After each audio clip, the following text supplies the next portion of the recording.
I mean, we talk about this every Wednesday, and if you're watching this on the clip segment, obviously you're watching this on Thursday, so don't panic. Some of you panicked last week. I say panic. Some of you pointed it out last week that we clipped something from tonight's show, but yeah, we did. But we go through every single week LSU's do's and don'ts and things that I think that they need to do to win and things that they have to avoid, and if they don't avoid, they're going to lose. Let's start with number one on the don'ts. I start off with the negative every week. We talk about the positive in more glaring detail. More glaring detail. It's how we've done this the entire time. But the number one thing that LSU has got to eliminate from their overall game is turnovers. Now, let me repeat myself of what I've said about Garrett Nussmeier in the past. There's been some form of misunderstanding of what I've said. There have been multiple clip videos on this channel where you can go find where I said Nuss is on the cusp of being borderline really good to great. That has been a conversation that we've had. He's had moments of outright eliteness. The throw to Aaron Anderson, obviously the throw to Kyron Lacy, the multiple throws to Kyron Lacy, if we're being honest, even going against South Carolina. However, there have been very bad issues. Just so that we're all clear, I take turnovers as a very big deal considering what the turnovers are. Like, for example, if you throw the ball in the triple coverage, it's a very, very bad decision. Or if you don't want to get hit and avoid a sack and you throw a football that hits off of your left tackle's helmet and goes up in the air, well, that's bad.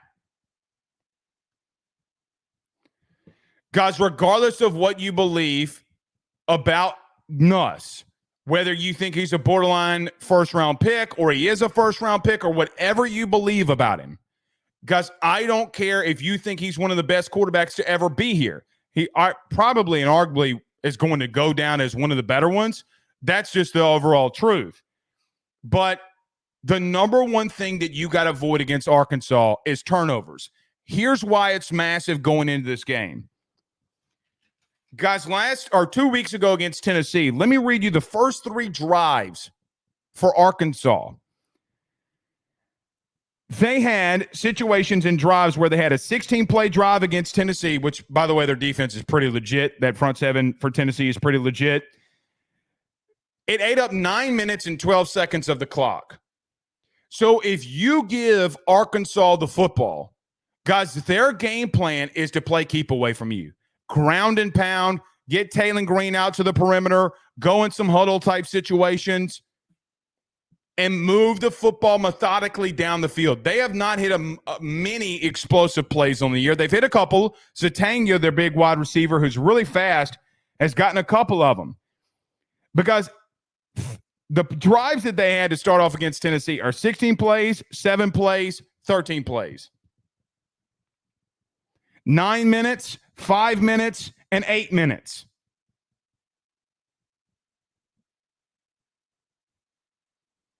Guys, that's insane. In a 30-minute half, you have the football for that long.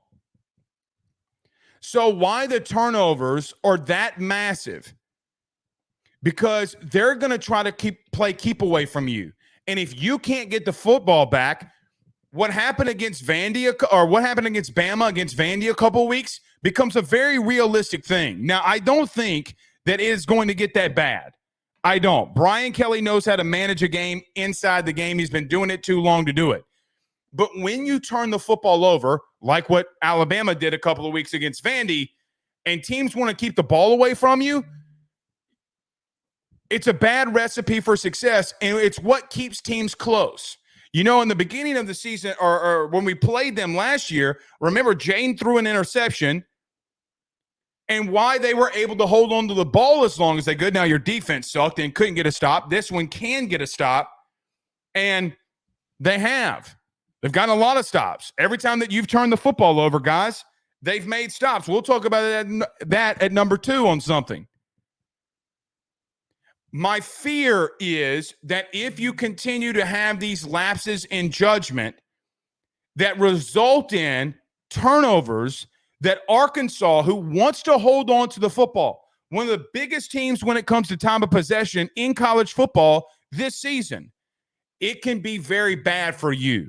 And your defense is on the field for as long as they are. Guys, that's why Tennessee broke 2 weeks ago. Now, forget about – I'm sure you're like saying to yourself, well, Blake, Arkansas is not a good football team. They turn the football over too. Our defense can generate some turnovers. They've been good at actually doing that, and I agree. But if you're taking it point by point, guys, when you play a team like this, in my humble opinion, it is very, very important to make sure that you're not giving them the ball right back, considering how much they want to hold on to the football and will let that clock roll and take it down to 2, 3 on the play clock before they snap a ball.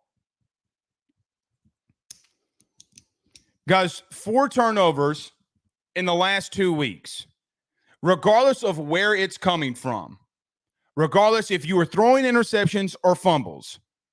And I would even throw that there's been 5 turnovers because you had a turnover on downs against Ole Miss. That's how I would label it, but I know the pushback that I get on that.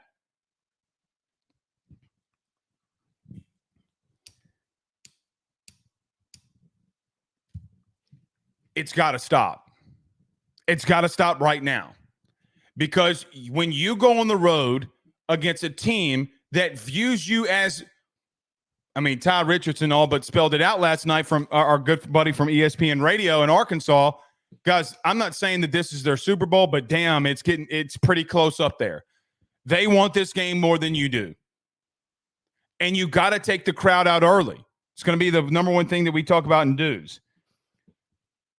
Just got to clean some things up there. And it's more than just, it's a bigger fix than that. Everyone's saying that you just got to clean that up. It's more than that. Because it's a continued pattern at this point. I mean, guys, I can look at South Carolina, I can look at South Alabama, and I can look at Ole Miss. Guys, UCLA is a really bad football team. If you're throwing picks against them, then you have a much bigger issue.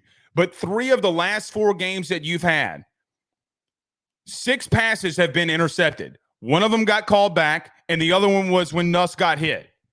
You can blame me. You can say that I hate the kid. I don't hate the kid. He is borderline of being a very, very good quarterback, maybe even great. I think that he's there. It's the decision-making that I cannot stand when the ball is being turned over. All right. Number 2. Guys, I vehemently disagree with some people that either we've had on this show or that we've had in other situations. I know that LSU's running game has been bad. You cannot get away from it. Guys, I know that you had 24 carries for 84 yards a week ago, right? But I will take the 3.4 or 3.5 yards per carry versus 30 incompletions. I know that you were trying to take more things off of Nussmeier's plate, and quite honestly, you got to. But I think that this defense for Arkansas is not even remotely close to the same defensive line that you saw a week ago. I actually think that you can have some success here. Actually, I feel that you're going to have more success this week running the football than you did maybe the last couple of games. Now, Caden Durham against South Alabama went off. Second half against South Carolina went off. I know he was a little banged up, but he's getting a little bit healthier going into this one. So when I look at, hey, I know that the running game has been bad, and I don't know how they fix it. I don't. At this part of the season, I have no idea. I know that they've missed some assignments. I know that the running backs have missed some holes. I know that we've been in situations where that the interior offensive line has not been great, and we've had to bust runs outside. I understand that. You can't get away from it, because what happens is if you would have gotten away from it in the second half against South Carolina, who knows what would have happened. But in my humble opinion, you got to continue to feed the beast. If it's 1st and 10 and you're getting on average what you're doing when you run the football on first down, guys, 3.5 yards, 4 yards in some of these situations, 2nd and 6 is more manageable than 2nd and 10. I know you probably wouldn't want to, as some say, continue to beat the dead horse. But there comes a part where you just can't give up on it, because there's going to be a situation. I promise you, there's going to be a situation this week. If you win, you've stayed with the run, you continue to hand the football off, and either Josh Williams, Caden Durham, what happens with Caleb Jackson, I have no clue. But somebody's going to bust one off. I'm telling you right now, if you stay with it, somebody's going to bust out a run this week, going to go for over 10, 15, 20 yards. I have faith that you, over time in this game, can lean on that interior of this defensive line for Arkansas. Guys, I've seen it. I've seen the blueprint. I don't think the interior offensive line outside of center at Tennessee is better than yours are, ironically. Guys, they leaned on Arkansas all night. Dylan Sampson, a Louisiana running back who's now at Tennessee, or has been at Tennessee, but at Tennessee, guys, they leaned on him. It's how they got up 14-3. They got away from it. I think that you're going to be able to bust a run this week. You can't go away from it. Number 3, last thing, and the things you cannot do, and if you don't do it, you're going to lose the football game. Continue to allow explosive plays. I mean, guys, I think that that's just been your biggest issue. You know, and every single time, speaking of the running game for LSU, every single time that you are really giving up a massive play. Now, I know that you almost gave up a massive play to Trey Harris last week when he dropped the post for a touchdown, but he dropped it. Reality is what reality is. And do you need to be there? Yes. Did Ashton Stamp slip? Yes. I get all of that. Trey Harris did have one on Major Burns, but he was in a really good position. And he didn't make the play, but that is progress for Major Burns. I can live with that, with Major Burns and the insane catch that Trey Harris had. Guys, all of the explosive plays that you're giving up,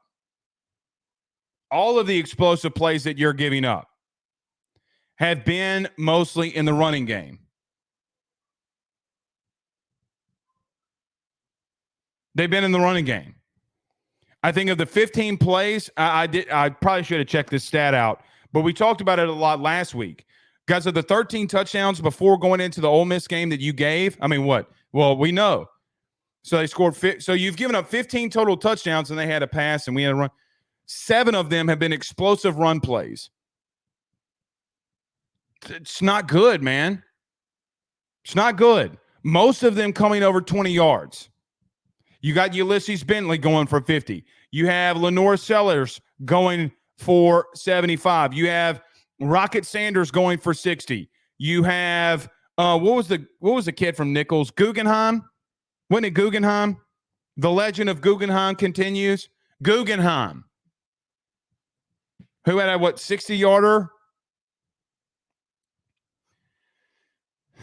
If you can find a way to start eliminating some of those, and even if you don't fully eliminate them, make the tackles so they don't go for 6, I think you're going to be so much better defensively than what you have been.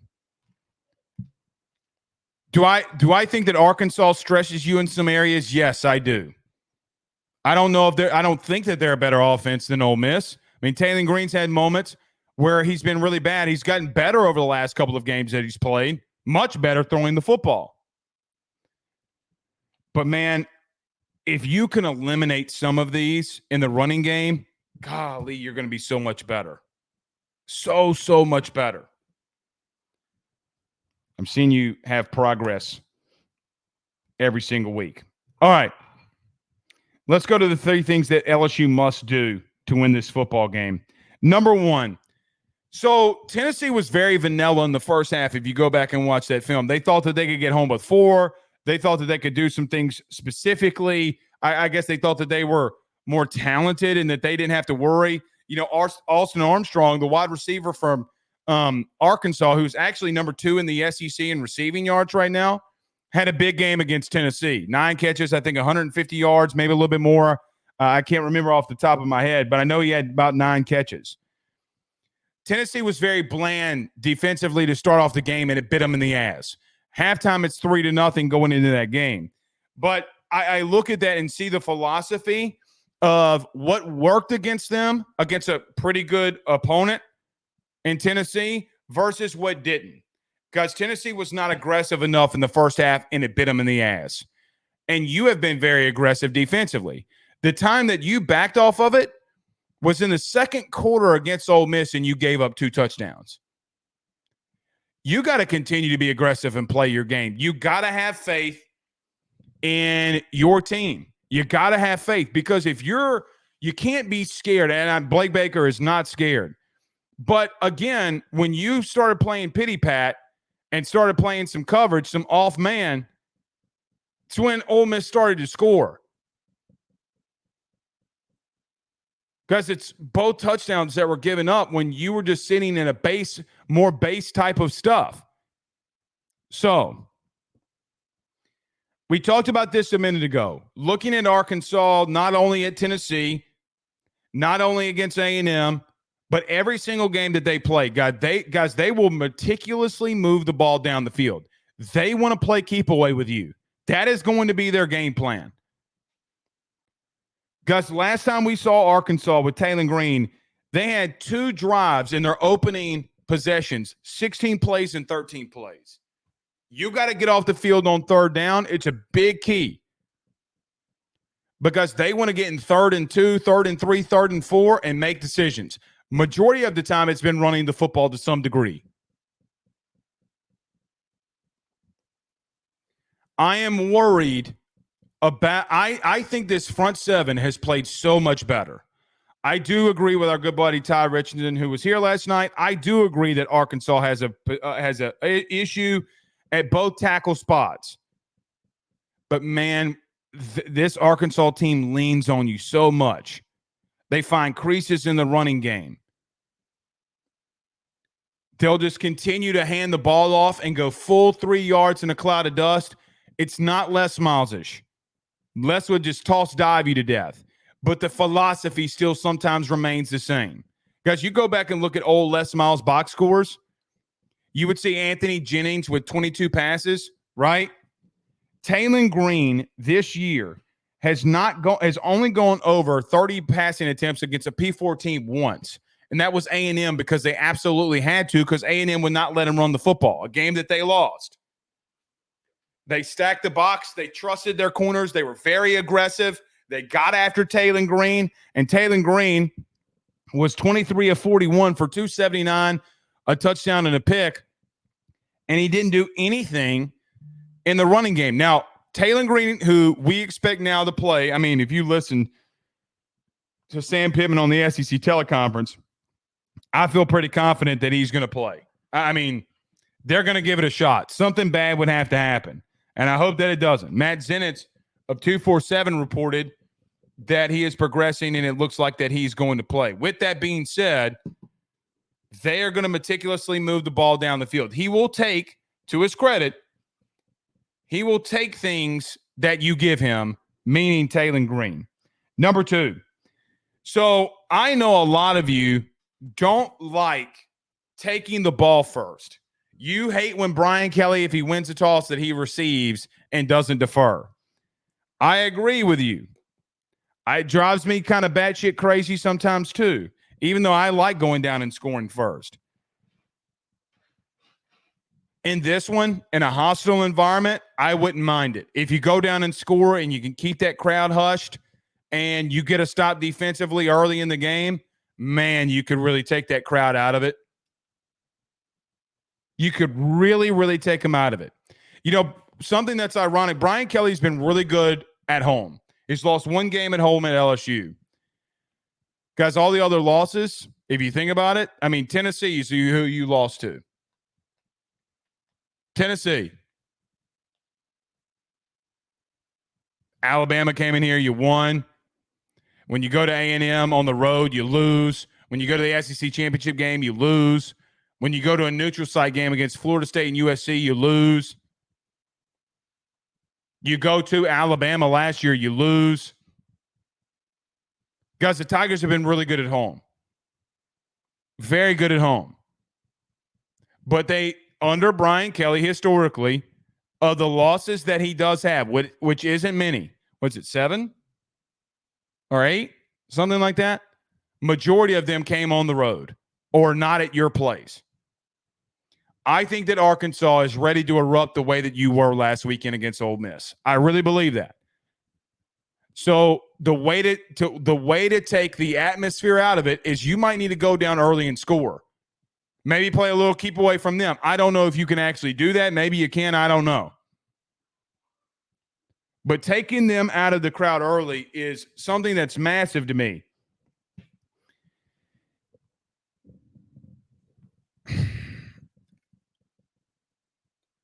There is one area that I think that you can exploit here in taking the crowd out early. I would be very shocked if LSU doesn't come out a lot like y'all mentioned a week ago and really throw it around and test out the secondary. But Nuss has got to start off, and you got to give him easy throws to start off with in the drive. Because I think it's a massive deal. When you let a team stay around with a crowd that can be very raucous and you're on the road, it can get to people. You know, maybe you get off the line a little bit later than you're supposed to. So the timing on a pass is off, or maybe you get off a little bit later because you can't hear Nussmeier clap and you can't get over to the one tech so that the center can get up to the backside linebacker, whatever the situation may be. I don't know if I don't think that receiving the ball in this one to take a shot at taking the crowd out isn't what you should do. Now, every time I talk about this and do and don'ts, hey, get off to a fast start, which is something that we need to discuss too. You need to get out to a fast start in this one. You most certainly do. Guys, against P4 opponents, you have not started off fast. Not relatively. Not relatively. Ole Miss, you didn't start off fast. USC, you didn't start off fast. You know, I heard somebody say that, you know, in our USC postgame, Blake, they started off fast. They drove down the field. They didn't score. They didn't do anything other than that. They had 10 points going into half. I mean, they were struggling to get a touchdown. Struggling. And if it wouldn't have been for field position, you might have not gotten that field goal. So you got to find a way to start off fast. I don't know what it is. I don't know the scenario and situation that you can play to do that. I'm sure that they've tried everything that they have thought that they could do. I just don't know if I don't give Nuss some really quick throws, some really easy throws, get him going, move the chains a little bit. And, man, you don't necessarily have to get 7. Just go down there and get 3. Sustain a drive. Make your defense come out. Try to get a stop. Maybe they trade with you, but you got to get the crowd out of it. Number 3. Guys, I think the number one thing is that we got to make Taylon Green throw the football. You got to make him one-dimensional. Something about Taylon Green. Now, it appears as we're talking about this on Wednesday, I know all of you watching the clip on Thursday are like, oh, it's Thursday. He has gotten better every single week. Since they played UAB, which he was really, really bad in, he was 11-26 in that game. Guys, you look at Auburn, he got a little bit better the next week. You look at A&M, he got moderately better against A&M throwing the football. He had 23 completions. Then you look at Tennessee, who's 19 of 27 for 266, no touchdowns, no picks. But it gives you a chance instead of letting him run all over the place. Now, I've heard and seen all your questions on Twitter. I'm sure you're going to have them on this clip or in a live show. Blake, what's his health? I have no idea. And if he's healthy enough to play, I think that he's going to be healthy enough to run.